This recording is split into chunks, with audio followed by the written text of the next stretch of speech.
En 3 ocasiones, si mal no calculo, acerca de los versículos del 1 al 12 de este pasaje de Marcos. Y hoy he querido ya seguir avanzando un poquito más hacia lo que es los versículos del 13 en adelante. Bien, al terminar Jesús, de esta manera que habitualmente confrontaba con los escribas y los fariseos, dice la escritura en el versículo 13 que volvió a salir al mar y toda la gente venía a él y les enseñaba. Algunos de vosotros recuerdan en aquella ocasión cuando se encontró con Pedro, que Jesús va a enseñar a la orilla del mar y le dice, préstame tu barca y empújala un poquito hacia el agua para que le sirviera como estrado y pudiera desde allí predicarle, porque la multitud dice que se agolpaba sobre Jesús. O sea, era como una especie de avalancha humana. Era en ese momento una persona muy seguida, pero también perseguida. Nuestro Señor Jesucristo. Muchos le seguían, obviamente, y si vemos, por ejemplo, el pasaje de la mujer que toca el manto de Jesús, cuando es tocado por esta mujer, dice a sus discípulos, ¿quién me ha tocado? ¿Recuerdan? Y los discípulos dicen, Señor, pero vamos a ver, ¿cómo que quién te ha tocado? Si la multitud te está apretando y se están tirando encima de ti, ¿cómo preguntas tú eso? ¿Y qué dice él? ¿Que salió de él? Yo he sentido que poder salió de mí. Esta mujer tocó a Jesús de una manera diferente. Cuando lleguemos ahí ya hablaremos de ella. Pero fíjate cómo era la situación de aquella época en la cual la gente, si era posible, se lanzaba sobre Jesús para intentar tocarlo. Para intentar solamente tocarlo. Imagínate qué cosa. Haríamos lo mismo nosotros. Tenemos aquí a la palabra de Dios que nos muestra a Jesús mismo. ¿Cuál es nuestra actitud hacia la palabra de Dios? ¿Cuál es? ¿Me duermo? No, pero si yo, como me dijo uno, no, es que si Jesús se me aparece a mí y me viene aquí, entonces... No es verdad. Si tú no tienes esa motivación hacia Él ya, como le dijo el mismo Lázaro, aquel rico que le dijo, oye, es que si no creen a Moisés, a los profetas, mucho menos ni siquiera se van a percatar si algunos se levantaren de los muertos. Es que no les va a importar. Pero los que tenían realmente un interés por Jesús, hacían lo imposible. De forma tal que a veces se quedaban, como recuerdan, en aquella alimentación de los 5.000 y de los 4.000, se quedaban si hacía falta sin comer. Como vosotros hoy aquí, que estamos sin comer y gloria a Dios. Amén. Amén, que no hay hambre hoy. Eso es bueno, así no engordáis. Bien. Este hombre, Leví, posteriormente o anteriormente a ese encuentro con Jesús, vemos que tenía una profesión bastante curiosa, que era que publicano, cobrador de impuestos, inspector de hacienda, demonio, por algunos le era un... Bueno, pero Jesús saliendo al mar enseñaba a la gente y posteriormente en el versículo 14 dice que al pasar vio a Leví, hijo de Alfeo, sentado al banco de los tributos públicos. Tiene dos nombres, Leví y Mateo. Mateo realmente es el nombre arameo y el significado de este nombre es don de Jehová. Eso significa el nombre Mateo. Aquí no hay nadie ahora mismo que se llame Mateo, ¿no? Sí. Mateo, mira, su nombre significa don de Jehová. Mira qué nombre más precioso y con qué significado tan bonito. Y su nombre hebreo, Leví, significa el que une a los suyos. O sea que tenía dos nombres muy consistentes. Este hombre, Mateo, pero posteriormente es conocido más como Mateo por su nombre arameo. Igual que, ¿recuerdan cuántos nombres tenía Pedro? Pedro, ¿cuál más? ¿El otro? Simón y Cefas. Tenía 3 nombres. Como decía una vez uno, dice, no, es que a veces aquí en estos países la gente es tan pobre que solo tiene un nombre. Dice, bueno, son culturas y costumbres. Porque sé que Aquí en España, un ejemplo, tienen esa, bueno, en esa supongo que seguirá igual. Los que son descendientes de los infantes y las infantas se llaman, tienen unos nombres como con 16 cosas. Juana, Sor, María de los Santos, de todos los santos, de los... No sé si alguno de ustedes tiene algo de realeza en su sangre, ¿no? De la sangre azul esta que decían. Pero que tienen muchísimos nombres. Fíjese usted en esto, los Borbones o lo que sea, su nombre real, tienen muchísimos nombres. Pero bueno, este hombre, Leví, Mateo, tenía una profesión, como hemos dicho, bastante despreciada y despreciable. Y Jesús, obviamente, casi como por norma, tenía un atractivo especial para la gente despreciada. Por eso dice también la Escritura, hablando acerca de nosotros mismos, que no sois muchos fuertes, ni nobles, ni ricos, dice, sino que lo vil y lo despreciado de este mundo, ¿qué hizo Dios? Escogió Dios para avergonzar ¿a quién? Era tal la aversión a los publicanos, a los cobradores de impuestos, que aun si les mataban algunos en algunas revueltas o rebeliones, no pasaba nada y estaban encantados, eran héroes. Recuerdan aquellos, algunos de los que se rebelaban y formaban aquellos llamados grupos terroristas, ¿no? Que habían, mira, la hermana ya los celotes, por ejemplo, y que las multitudes, ya sean soldados romanos o algún que otro político romano, alguno que estuviera por encima, le daban hasta puñaladas y los mataban y se escabullían entre la multitud. Y por muchas de estas circunstancias comenzaron a ejecutar con crucifixiones a muchos de estos rebeldes, entre comillas, y a nuestro Señor Jesucristo también. Se puso de moda esto para intentar dar castigos ejemplares. Pero realmente el sistema de impuestos que tenían en Roma era bastante curioso y no era muy diferente a lo que vemos hoy en día. Con la salvedad de que comenzaron algunos ricos y empresarios de esa época a ver que había negocio allí. ¿Y qué hacían? Adelantaban los impuestos al Imperio Romano. Mira, esta región de Idumea, los impuestos al año representan 1.000.000 de euros. Vale, entonces el gobierno romano lo que hacía, habían algunos potentados que se reunían y decían, vamos a juntarle 1.000.000 de euros al gobierno y ahora, si podemos sacarle 5 a esta gente, se lo sacamos y nos repartimos los beneficios. Vale, fenómeno. Y eso comenzaron a hacer. Comenzaron a ver negocio. El Imperio Romano lo único que le interesaba era su dinero para mantener, obviamente, a todos sus políticos, sus cortes y todas sus cosas, como hacen hoy en día. La Hacienda dice, mira, yo te quito la mitad y con lo otro haz lo que tú quieras, que también te voy a quitar el 21%. Por si acaso se te olvida. Pero bueno, la Biblia dice a Dios lo que es de Dios y a César lo que es de César. Bien, así que hay que pagar impuestos. No hay un versículo bíblico que nos exima de ello. Bueno, bien, así los políticos vivirán muy bien. Amén, bien. La Biblia nos manda a obedecer, aún a esta gente. Curiosamente, pero es así, la Biblia nos manda a que obedezcamos, salvo que nos obliguen o nos intenten mandar algo contrario de forma directa a la palabra de Dios.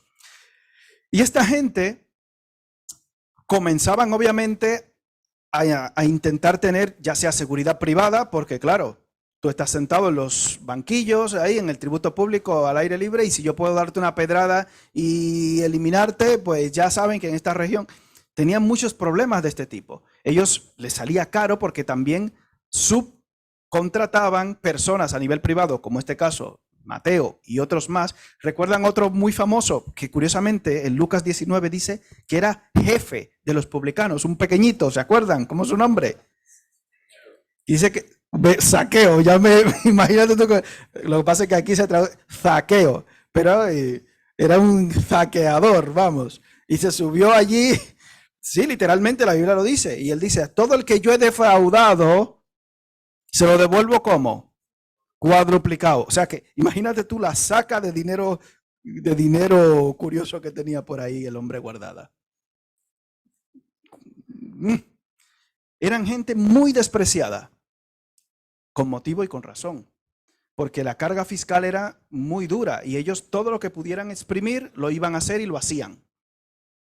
Ellos ya habían pagado los impuestos y ahora dice, todo lo que yo saque de más es ganancia. Es algo parecido al tema que hay ahora con las tarjetas, esas revolving y todas estas cosas de los bancos que te hacen pagar lo mismo 5 o 6 veces.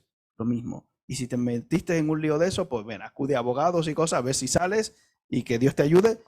Que hay gente que sí, aún dentro de las iglesias han pasado por situaciones de estas. Pero hay ahora soluciones. Estas personas eran muy odiadas porque eran para los judíos en este momento aliados de aquellos que les subyugaban. Y era muy, muy doloroso para los judíos recibir este tipo de personas que les hacían pensar que eran esclavos. Recuerden, cuando el mismo Jesús en Juan capítulo 8 habla a ellos, les dicen, oye, nosotros no hemos sido nunca esclavos de nadie, nosotros somos hijos de ¿quién? Le dice, el que hace pecado es esclavo del pecado. Para ellos era algo muy ofensivo, siendo según su criterio el pueblo escogido de Dios, la élite de todo, verse como esclavos. Y por eso, si mataban al recaudador de impuestos, si le podían hacer daño, si le podían destruir, si lo que fuera, para ellos está bien, cualquier cosa que simbolizaba que no estaban bajo ese yugo, para ellos era algo ideal. Y por eso tenían tantos problemas con la sujeción a las autoridades. Y el mismo apóstol Pablo en Romanos le dice, en la carta a los romanos, sujetos a las autoridades, porque ¿por quién han sido impuestas? Por Dios. Bien, este hombre, dando así un vistazo general de él, de Mateo, vemos que tenía una profesión bastante desagradable y hasta cierto punto peligrosa.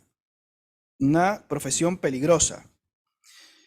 Pero aún así, pasando Jesús, ¿estaba él echándose la siesta? ¿Qué estaba haciendo? ¿Qué estaba haciendo en el versículo 14? Estaba trabajando. Hay gente que trabaja sentada, hay gente que trabaja de pie, hay gente que trabaja... Bueno, pero estaba trabajando. Como dijo una vez uno, no, es que eso que tú haces no se puede llamar trabajo. Había uno que era programador informático y el otro era, no sé si era electricista de subirse a estos sitios donde cuelgan los cables de alta tensión y demás. Y decía, eso lo que tú haces no se puede llamar ni siquiera trabajo. Ya, siempre uno tiene la mala costumbre de pensar que lo que uno hace sí es trabajo, pero lo que hacen los demás no.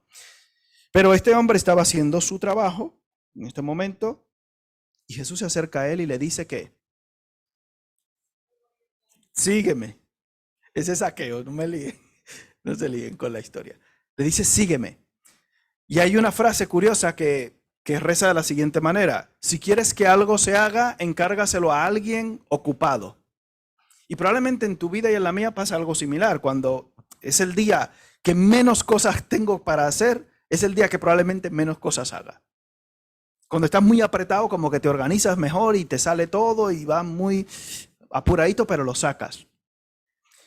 En este caso, Mateo, al escuchar el llamado de Jesús, hay un paralelismo aquí que pone, no vaciló, no se detuvo, no se lo pensó, dijo, bueno, voy a pensármelo, voy a echar números a ver, Jesús, si te sigo o no. Voy a ver si te obedezco o no. Y hoy hablábamos en la escuela dominical acerca de Noé también, acerca del tema de Noé. Dice, hizo conforme a lo que Dios le mandó. No echó números, no puso excusas, no le dio largas, que es una costumbre habitual en muchos de nosotros. Dar largas. Vamos a dejar a ver qué pasa. Vamos a dejar que se asiente. Lo voy a consultar con la almohada. El obedecer a Dios no se tiene que consultar con la almohada, hermano, hermana. Jesús le llama y él automáticamente obedece. Y dice, le sigue. ¿Qué tan claro lo tenía este hombre? Y en otro pasaje, cuando Jesús llama a uno, le dice, déjame primero que vaya y entierre a mi padre. ¿Cómo? Dice, ninguno que poniendo la mano en el arado mira hacia atrás es digno de quién, dice Jesús. ¿No es digno de mí? Jesús le hizo un llamamiento supremo. Y él puso excusas. ¿Ponemos excusas nosotros? ¿Cuántas excusas ponemos habitualmente nosotros? Muchas, ¿no? Sí, pero es que hay que entenderme, es que sabes que yo, que tú, que aquel, que el primo, que... Ponemos muchas excusas, ¿eh? Pero aún así Dios en su misericordia como a Moisés. ¿Cuántas excusas puso Moisés? ¿Recuerdan? Aún así, Dios en su misericordia nos mantiene. Y podemos dar gracias a Dios porque tenemos un Dios de amor y de misericordia.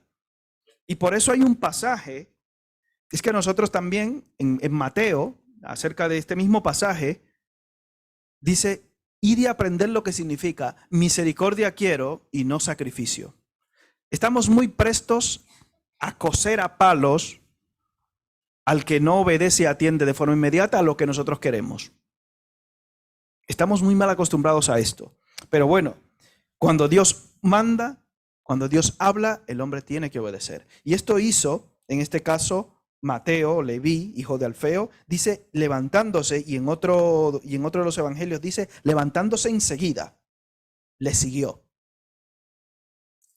Cuando Dios transforma una vida, no hay manera de ocultar eso. Y es precioso ver cómo los hermanos, cuando son nuevos creyentes, son como esa esponja que tienen ese primer amor, ese fuego. Ese fuego, usted ve los hermanos, sí, qué bendición, gloria a Dios. Cuando los hermanos ya están echando canas en el evangelio, cuando están comenzando a tener artrosis espiritual, hasta los mensajes se lo encuentran largos. Hasta los mensajes de, ay, Dios mío, comienzan a pestañear. Y dicen, no, que estoy orando, que estoy orando. Ya. Artrosis espiritual, le cuesta todo. Venía hablando con mi esposa en el camino y a veces usted ve creyente así, hablando acerca del perrito que ya salía a correr con él y el perro hacía kilómetros y era un perro atleta. Pero después que se ha puesto viejo, el perro hay que cargarlo para que camine una esquina y media. Y hay creyentes que cuando comienzan a tener canas en el evangelio, entre comillas, se ponen así. Hay hasta que arrastrarlos para que vayan a la iglesia. Ay, madre mía. ¿Actividad de qué hoy? Ay, Dios mío. Cuando están esos nuevos creyentes activos con ese fuego, usted lo nota que son como Leví, se levantan enseguida y van, y están. Y eso es una bendición. Por eso nos insta en el libro de Apocalipsis a volver siempre ¿a dónde? Al primer, y eso en el matrimonio también. Lo que era, ay, qué precioso lunar tienes aquí al ladito de la boca. Hay una canción así, una mexicana, ¿no? El lunar que tienes, cielito lindo, ¿no? Cuando tienen 10 años casados, a ver si te quitas esa verruga, mujer. O sea, el precioso lunar ahora es una verruga fea, ¿o qué? ¿Qué pasa? A ver si te quitas. Hay que volver al primer amor y por eso tiene que tener usted esto pendiente en su corazón en las cosas espirituales y también en las cosas físicas. Este enseguida siguió a Jesús. Si tú ves que hay una situación X en tu vida, tienes que espabilar de forma automática. No, hermano, es que tiene que ser despacito. Es que todo es un proceso, hermanos. Hermano, es un proceso. No utilices la excusa del proceso. Actívate, muévete. Si ves algo deficiente, corrígelo, como dice Pablo a Timoteo, para que corrijas lo deficiente. Si hay algo deficiente, corrígelo rápido, ya. No le des larga, porque eso simplemente te va a traer más problemas. Mateo. Hoy es una introducción. Voy a intentar que sea lo más corto posible, así que para compensar y equilibrar. Así que ya saben. Bien. Sígueme, y levantándose automáticamente le siguió. Y cuando este hombre nace de nuevo, se ve como una nueva criatura, con sus pecados perdonados, recibido y aceptado por Jesús, aún siendo pecador, como dice en Romanos 5:8, siendo aún pecadores, Cristo murió por nosotros. Lo que se le ocurre obviamente es hacer una celebración porque motivos hay. Vamos en este caso a Lucas capítulo 5, que es un pasaje paralelo de este y que trata este encuentro de Leví y de Mateo con Jesús en Mateo capítulo 5. En Lucas capítulo 5.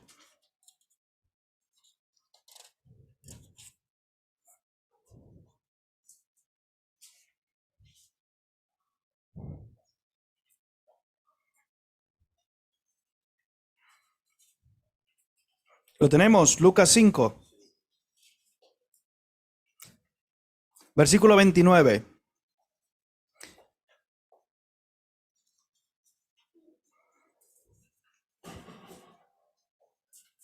Mire el mismo pasaje que acabamos de leer y en versículo 28 dice, y dejándolo todo, se levantó y le siguió. Y Leví le hizo que gran banquete en su casa y había mucha compañía de publicanos y de otros que estaban a la mesa con ellos. Una fiesta. Hay cristianos que viven llorando de rincón en rincón. Un jovencito cuando recibió a Cristo dice, ves que, ay, gloria a Dios y tal. Y cuando llegó a su casa, que fue al otro domingo, dice, hombre, que en mi casa se han enfadado conmigo porque dicen que ahora ya, pues, he echado a perder mi vida. Ahora voy a vivir aburrido todo el tiempo y no sé qué y tal. Y le dije, hermano, pero ¿a quién tú has recibido? ¿A Cristo o una mala noticia del médico? Tú tienes que estar gozoso. Sí, pero es que en mi familia han dicho, lo hemos perdido. Hombre, si te pierde la familia, te ganas Cristo, ¿no? Es lo que dice, que no hay nadie que haya dejado por mí casas, padres, madre, hijos, etcétera, etcétera. Dice que no reciba en este tiempo, ¿cuántas veces más? 100 veces más.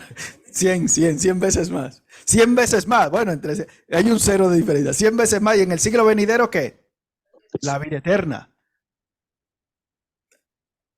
Es motivo para hacer fiesta y celebrar y hacer banquete. Y posteriormente a esto, en el mismo libro de Lucas, nos habla acerca de estas parábolas de la dracma y la moneda perdida y del hijo pródigo, que también mencionaremos ahora, solamente por encima, no se asusten. Que dice que era necesario hacer fiesta, celebrar, porque esa alma fue rescatada y pasó de muerte a ¿qué? A vida. Era perdido, era muerto y ahora es hallado. En capítulo 5, el versículo 30, de aquí de Lucas, donde estamos, fíjate de quién se hace acompañar Jesús. Obviamente de publicanos y de pecadores y de gente de mala vida, entre comillas, como ya sabéis. Y en el versículo 30, los escribas y los fariseos murmuraban contra los discípulos diciendo, ¿por qué coméis y bebéis con publicanos y pecadores? A ver si se os va a pegar eso.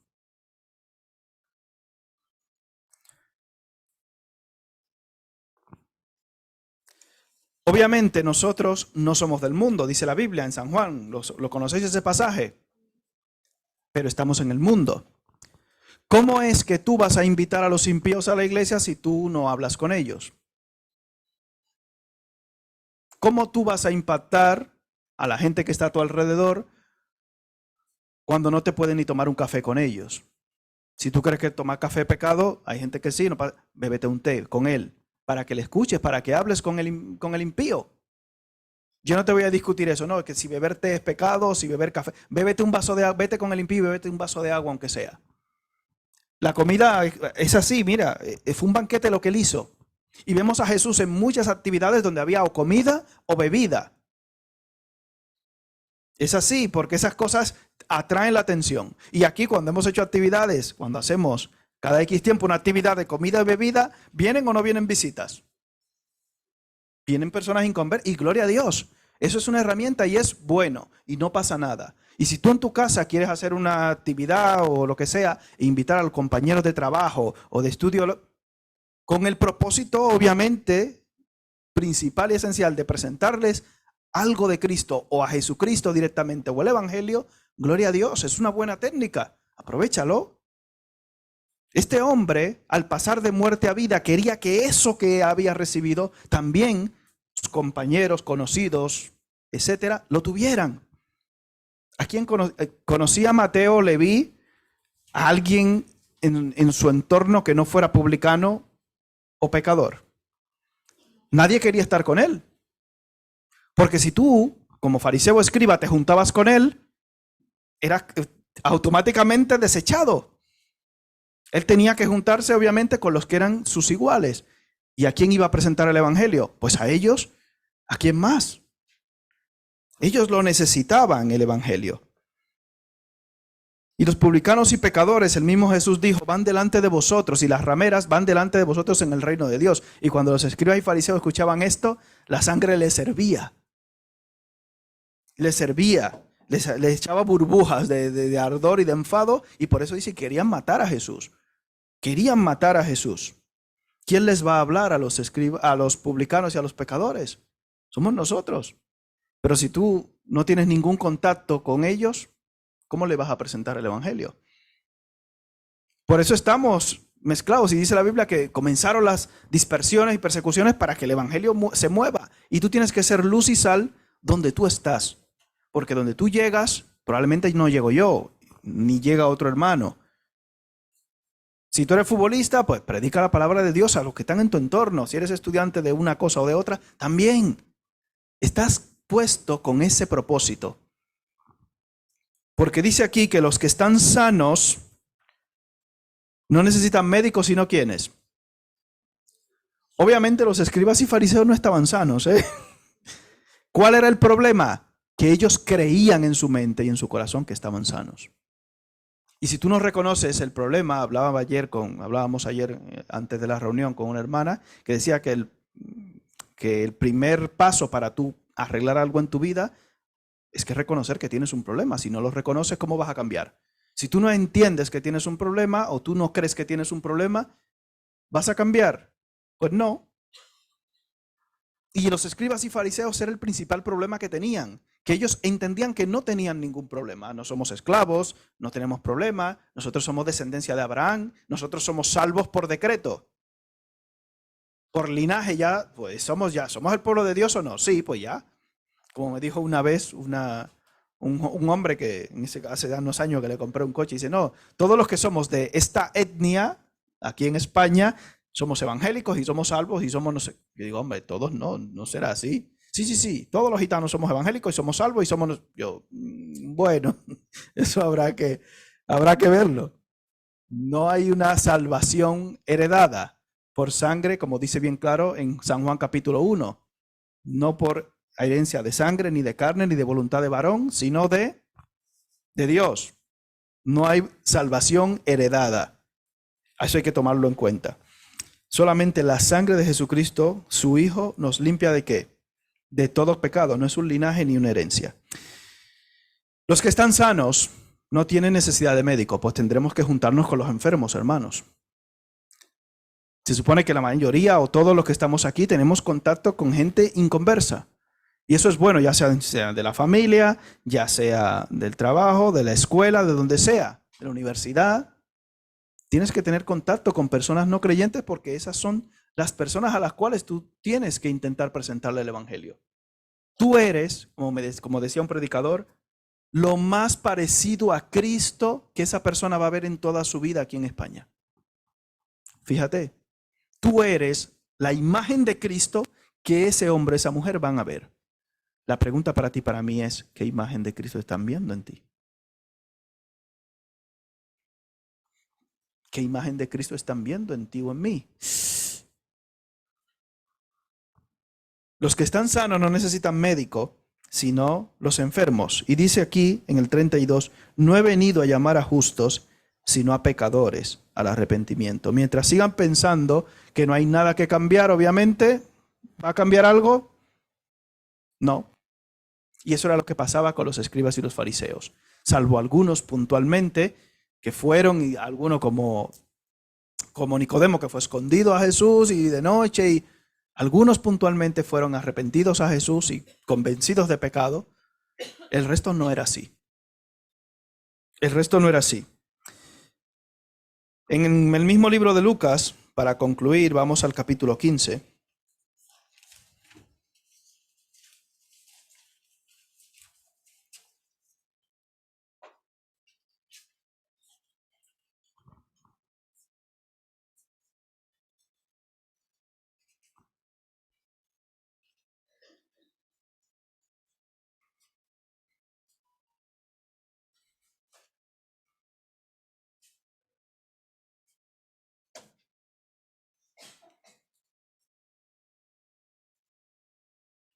Versículo 7 de Lucas 15 dice, os digo que así habrá más gozo en el cielo porque por un pecador que se arrepiente que por 99 justos que no necesitan arrepentimiento. Versículo 10. Así os digo que hay gozo delante de los ángeles de Dios. ¿Por qué? Por un pecador que se arrepiente. Versículo 32. Mas era necesario hacer ¿qué? fiesta y regocijarnos, porque este tu hermano era muerto y ha revivido, se había perdido y es. ¿Tú quieres que haya gozo en el cielo? Y en la tierra también. Debemos llevar a los pecadores a los pies de Cristo. Debemos llevar a los pecadores y presentarle el evangelio a ellos para que vengan a los pies de Cristo. Así hay más gozo en el cielo por un pecador que se arrepiente, dice, por uno. No 10, no 20, no 50, uno. Imagínate tú cuán valiosa es un alma para nuestro Dios. Que hay gozo no solo en la tierra, en nosotros los que creemos, sino también en el cielo. No sé si somos conscientes de esa magnitud y de la responsabilidad que tenemos y del privilegio, porque dice la Escritura que en estas cosas aún los ángeles anhelarían ver, aún los ángeles anhelarían hacer, pero a ellos no les he dado el privilegio que tenemos de compartir las bondades y las maravillas de Dios con los que están a nuestro alrededor, para que puedan pasar de muerte a vida. Y la pregunta para nosotros es esta: ¿qué imagen de Cristo estoy presentando a los que me rodean? ¿Qué imagen de Cristo? No sé si somos conscientes de ello, pero hay cosas en las que si no reconocemos que tenemos un problema, no vamos a cambiar nunca. Y si no cambiamos, las almas nos pasarán de muerte a vida y no tendremos motivos de celebración, sino motivos de tristeza, como dicen Hebreos. Así que roguemos a Dios que nos ayude en cada paso y en cada cosa que hagamos a construir, a edificar, como hablábamos ayer en la reunión de matrimonios, porque destruir es algo muy fácil y que requiere muy poco tiempo. Pero presentar con tu vida el evangelio a los que te rodean es algo que puede tardar muchos años, muchos años. Que el Señor nos ayude a dar ese testimonio que necesitan los que están a nuestro alrededor para que pasen de muerte a vida. Amén. Padre, gracias por el privilegio que nos das de conocer y tener tu palabra con nosotros, de poder aprender de ella, Señor, y glorificarte. Te pedimos perdón por nuestros pecados, por nuestras faltas. Dices en tu palabra: ¿quién entenderá sus propios errores? Líbrame de los que me son ocultos. Que podamos tener una actitud de humildad, Señor, en nuestros corazones y de docilidad. Que no nos creamos sanos en la hipocresía, Señor, y en el fariseísmo. Porque si seguimos pensando así, no vamos a mejorar para ti, Señor, no vamos a crecer espiritualmente. Ayúdanos, Señor, a tener corazones humillados, corazones dispuestos, corazones contritos delante de ti, para que sigamos, Señor, siendo moldeados por ti, que eres el alfarero. Ayúdanos, Padre, que podamos presentar tu palabra a todos los que nos rodean, para que puedan pasar de muerte a vida y haya gozo y alegría en el cielo, Señor. Ayúdanos a ser fieles representantes y embajadores tuyos en esta tierra. Te pedimos que nos sigas transformando y guiando según tu misericordia. Gracias por este tiempo especial en el que podemos recordarte con estos elementos que representan tu cuerpo y tu sangre derramada por nosotros. Gracias, Padre Celestial. En el nombre de Jesús. Amén. Bien. He pedido al hermano Constantín y al hermano Steven que por favor nos ayuden con la cena del Señor en esta mañana.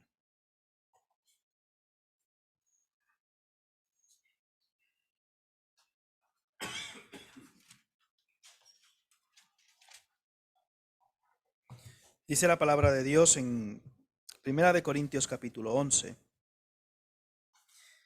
De manera que cualquiera que comiere este pan o bebiere esta copa del Señor indignamente, será culpado del cuerpo y de la sangre del Señor. Por tanto, pruébese cada uno a sí mismo y coma así del pan y beba de la copa. Porque el que come y bebe indignamente, sin discernir el cuerpo del Señor, juicio come y bebe para sí. Daremos un breve espacio ahora para meditar en nuestros corazones con respecto a ese sacrificio que hizo nuestro Dios por nosotros.